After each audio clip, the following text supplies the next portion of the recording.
Good morning, evening, or night, wherever you are. Welcome to WHAM today.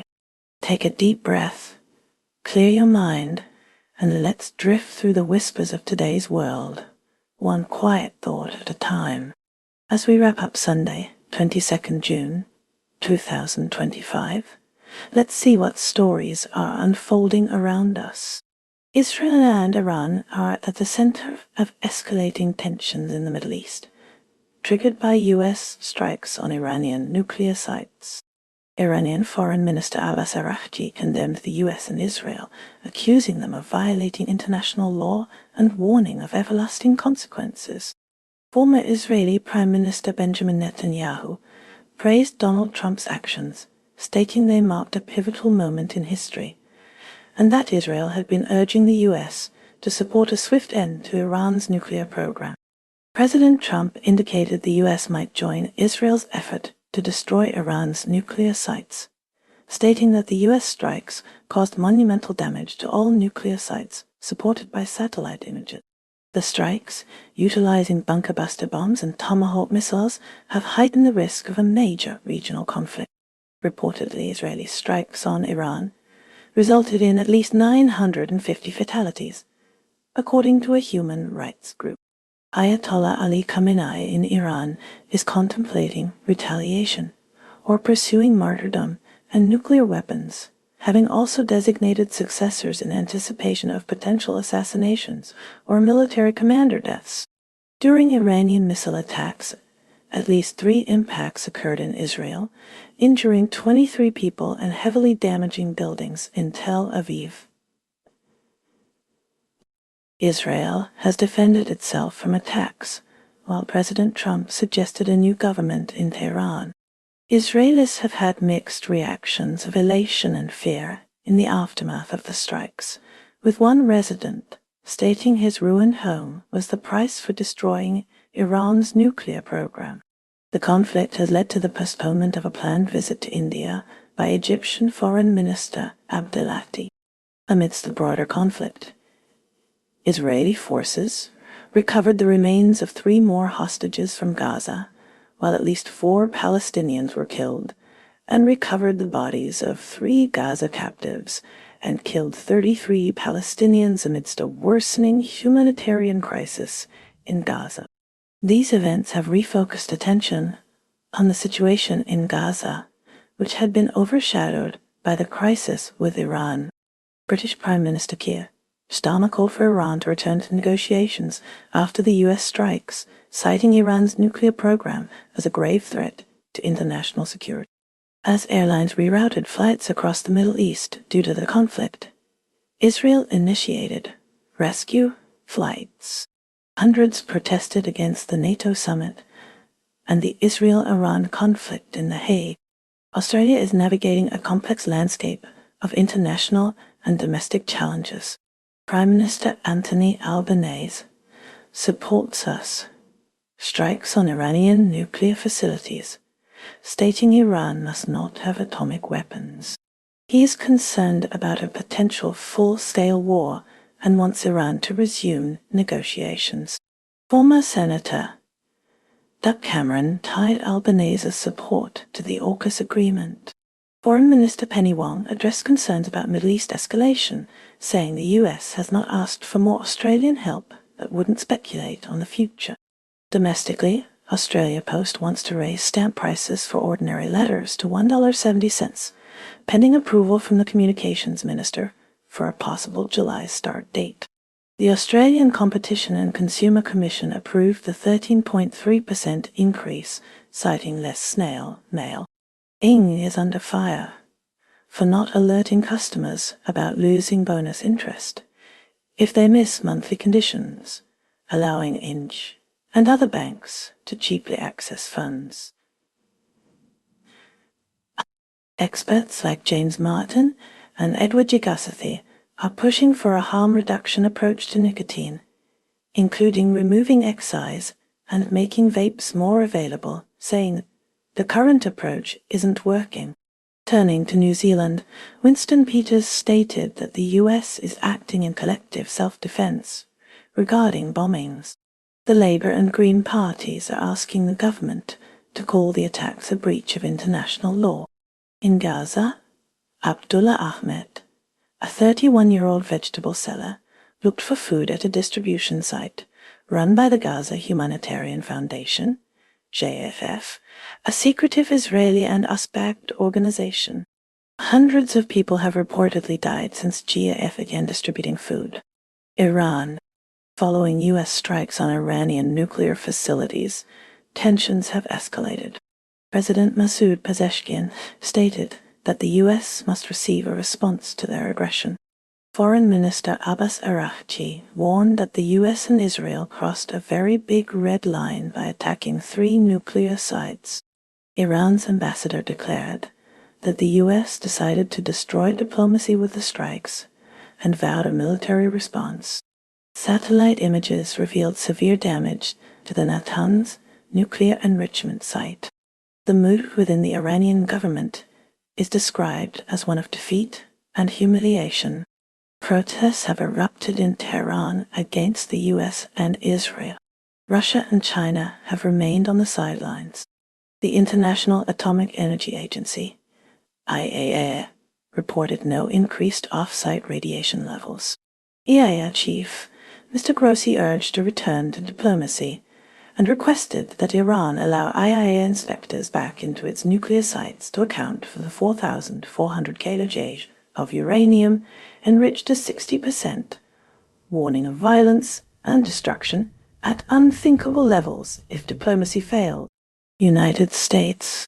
President Donald Trump announced that Iran's main nuclear sites had been obliterated in overnight military strikes, which began with Operation Midnight Hammer, a covert B-2 bomber strike.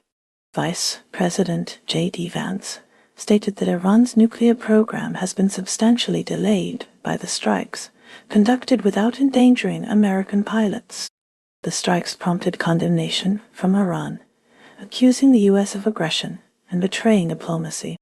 China is navigating a complex landscape of economic pressures, technological advancements, and geopolitical tensions.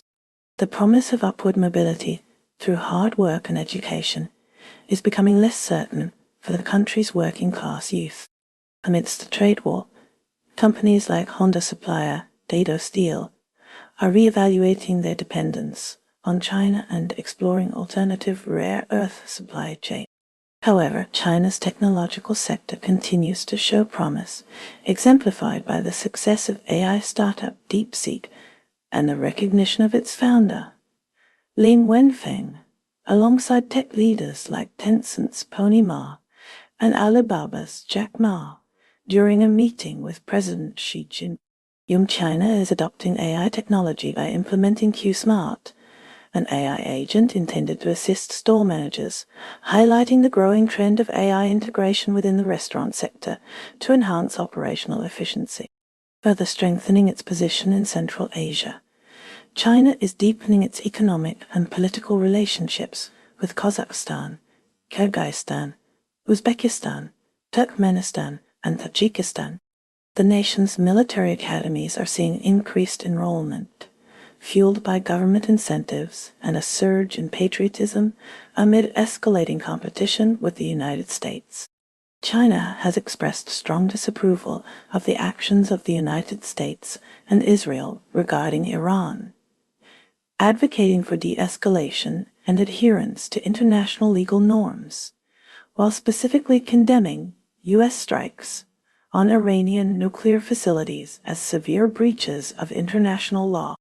In a separate development, WHAM, the former director of the National Administration of Traditional Chinese Medicine, is being investigated on suspicion of corruption.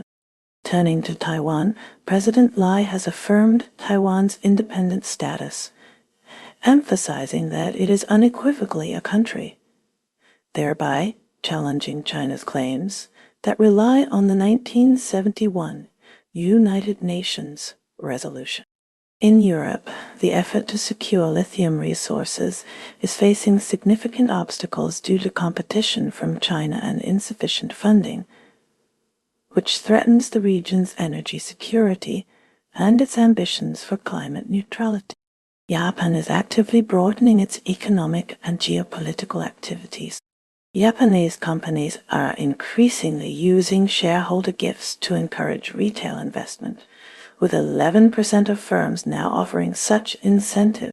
The demand for Japanese sunscreen has surged, driven by endorsements from beauty influencers. On the geopolitical front, Japan plans to expand its official security assistance (OSA program, potentially doubling the number of military aid recipient countries by adding 5 new nations this year.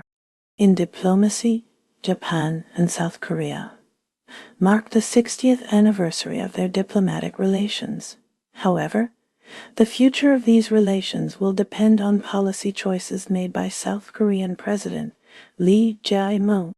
Japan is also monitoring the escalating situation in the Middle East with grave concern, especially following reported U.S. strikes on Iranian nuclear facilities due to its reliance on the region for resources. A recent survey revealed that most Japanese citizens are apprehensive about how the conflict in the Middle East could affect their everyday lives. Separately, Mount Shinto in southwestern Japan erupted, sending smoke plumes up to 1421 meters into the atmosphere. 2 Japanese men, part of a group of 14 prisoners, recently freed by Belarus, are reported to be in good condition. India is advising U.S. citizens to exercise heightened caution when traveling there. The advisory cites concerns about crime, rape, and terrorism, especially in rural areas. India also anticipates potential economic challenges. The Iranian parliament's vote to close the Strait of Hormuz, following U.S. strikes on Iranian nuclear sites, could disrupt India's oil imports. India depends on imports for around 80% of its oil requirements. Turning to the world of sports, the Oklahoma City Thunder triumphed over the Indiana Pacers. They secured a 103-91 victory in Game 7, clinching the NBA championship. Shai Gilgeous-Alexander led the Thunder with 29 points. The Pacers faced a setback early on due to an injury sustained by Tyrese Halliburton. In cricket news, during the first Test match between India and England, Brooks scored 99 runs. Stokes made a notable impact late on day 3, giving England a 96-run lead. Ukraine's President Volodymyr Zelensky cautioned that Russia is planning fresh military actions aimed at European territory. A Ukrainian commander stated that about 10,000 Russian soldiers are currently fighting in Ukraine's Kursk region, where Ukraine maintains control over approximately 90 square kilometers. NATO summits have consistently supported President Zelensky since Russia's full-scale invasion. Shifting to the United Kingdom, Reform UK, under Nigel Farage, is advocating for a Britannia card scheme. This policy would offer wealthy foreign nationals a 10-year residence permit for a fee of £250,000. Funds generated would be redistributed to the lowest-paid workers in Britain, aiming to boost their income. Simultaneously, the UK's gig economy has become a significant employment avenue for graduates, including individuals like Mark Lynn, a fine arts graduate who sought gig work after facing pandemic-related difficulties in securing a job in his field. Ukraine endured a Russian drone assault on Kyiv, leaving 5 individuals injured and sparking fires. This event occurred after Ukrainian Commander-in-Chief Oleksandr Syrsky vowed to intensify strikes targeting Russia, marking a significant escalation in the ongoing conflict, now at its 1.214th day. Turning to Russia, its relationship with Iran was described by Iranian Foreign Minister Abbas Araqi as a strategic partnership, though he conceded there might be limits to Russia's assistance. In other news concerning Russia, the Wagner Group, allegedly linked to the country, is accused in a confidential International Criminal Court (ICCT) brief of fostering atrocities within West Africa, raising serious concerns about international involvement in regional conflict. Syria is grappling with renewed violence as a suicide attack struck the Mar. Elias Greek Orthodox Church near Damascus, claiming the lives of at least 22 people during a divine liturgy. The Islamic State group, Daesh, has asserted responsibility for this act, marking a grim milestone as the first attack of its kind since the fall of Assad. The incident highlights the formidable obstacles facing the nascent Syrian government as it navigates deep sectarian fault lines within the nation. Across Europe, a recent survey highlights growing support for increased defense spending. Poland leads with 70% support, followed closely by Denmark at 70%, and the UK with 57%. These increases are largely driven by apprehension regarding a potentially unpredictable Donald Trump and an increasingly assertive Russia. As a result, many European nations are now poised to increase their defense budgets, with the primary goal of deterring further Russian aggression. However, a key obstacle remains: the need to consolidate the region's currently decentralized and inefficient defense manufacturing capabilities to create a more cohesive and effective deterrent. Nigeria recently hosted a gathering of West African leaders, focusing on the pressing issues of security and political turmoil affecting the region. As developments unfold, Sierra Leone is preparing for President Julius Maada Bio to take over as chairman of the Economic Community of West African States, ECOWAS, a move that could reshape regional strategies and governance. Meanwhile, in the Democratic Republic of Congo, Chinese companies are demonstrating a calculated appetite for risk by maintaining operations in the nation's volatile, mineral-abundant regions. This strategic engagement illustrates China's pursuit of vital resources, even in areas marked by significant instability and conflict.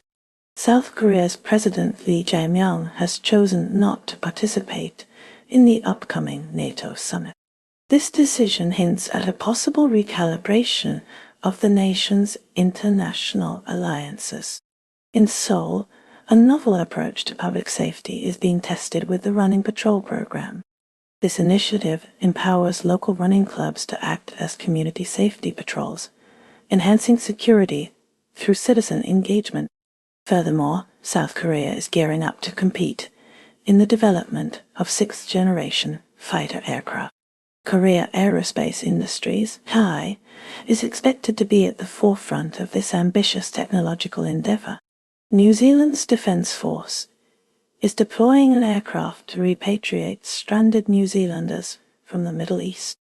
A spokesperson for Foreign Minister Winston Peters indicated assistance to Pacific Islanders would be considered where feasible. Transitioning to the Cook Islands, Prime Minister Mark Brown has voiced strong criticism of New Zealand's perceived patronizing approach. Brown also expressed concern over New Zealand's recent reduction in development assistance to the Cook Islands. This reduction could impact vital sectors within the Cook Islands. Spain's Prime Minister Pedro Sánchez recently secured an agreement with NATO, granting the nation an exemption from the alliance's defense spending target of 5% of GDP. This agreement follows increased pressure from U.S. President Donald Trump on NATO members to elevate their defense expenditures to the aforementioned benchmark. Pakistan saw a court in Islamabad acquit senior leaders from Imran Khan's party, including Gohar Ali Khan and Omar Ayub. Meanwhile, in Khyber Pakhtunkhwa province, a tragic boating accident claimed the lives of 7 tourists, with ongoing rescue efforts to locate others. Canada. Wildfires prompted farmers in British Columbia to form a volunteer fire brigade, successfully defending a family farm. Meanwhile, Banff National Park experienced a deadly rock slide, tragically claiming 2 lives and injuring 3 others. United States and Iran. Tensions escalated as the United States launched a military strike targeting Iran. The specific target and rationale for the strike remain under close scrutiny. Thailand is currently embroiled in heightened tensions with Cambodia, resulting in the closure of land crossings due to escalating border disputes. This situation is further inflamed by the leak of a phone conversation in which former Cambodian leader Hun Sen criticizes the Thai army's involvement. In response, Cambodia has suspended all fuel and gas imports from Thailand, intensifying the ongoing crisis. Turning to the United States, President Donald Trump has directed the U.S. military to bomb 3 nuclear sites in Iran, an action that has sparked widespread condemnation from U.S. lawmakers and citizens. Despite the backlash, Trump maintains that regime change in Iran remains a possibility, contradicting previous statements. Following these strikes, airlines are rerouting flights to avoid Middle Eastern airspace, opting for routes over the Caspian Sea or through Egypt and Saudi Arabia. Gulf countries, including Qatar, have expressed concern but have stopped short of condemning the U.S. action. Service members, veterans, and their families near U.S. military bases have voiced mixed opinions, reflecting broad concerns about the safety of American troops in the wake of the airstrike.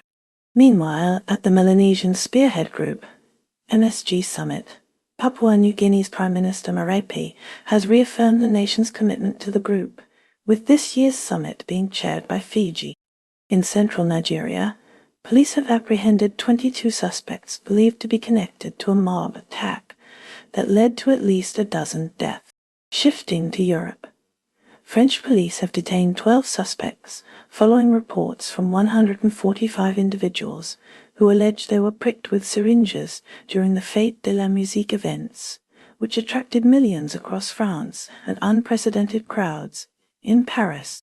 Focusing on economic developments, Malaysia's Kola Cattle Farm is introducing Maiju, a locally produced alternative to imported Wagyu beef, with the aim of providing a more affordable option for consumers. Finally, in Greece, an ancient theater is opening for its final season before a comprehensive 3-year restoration project commences. And that's a wrap for today's news, because even headlines need a nap. Stay curious, stay kind, and let the noise fade as you find your quiet. Take care, stay awesome, and I'll see you next time on WHAM Today.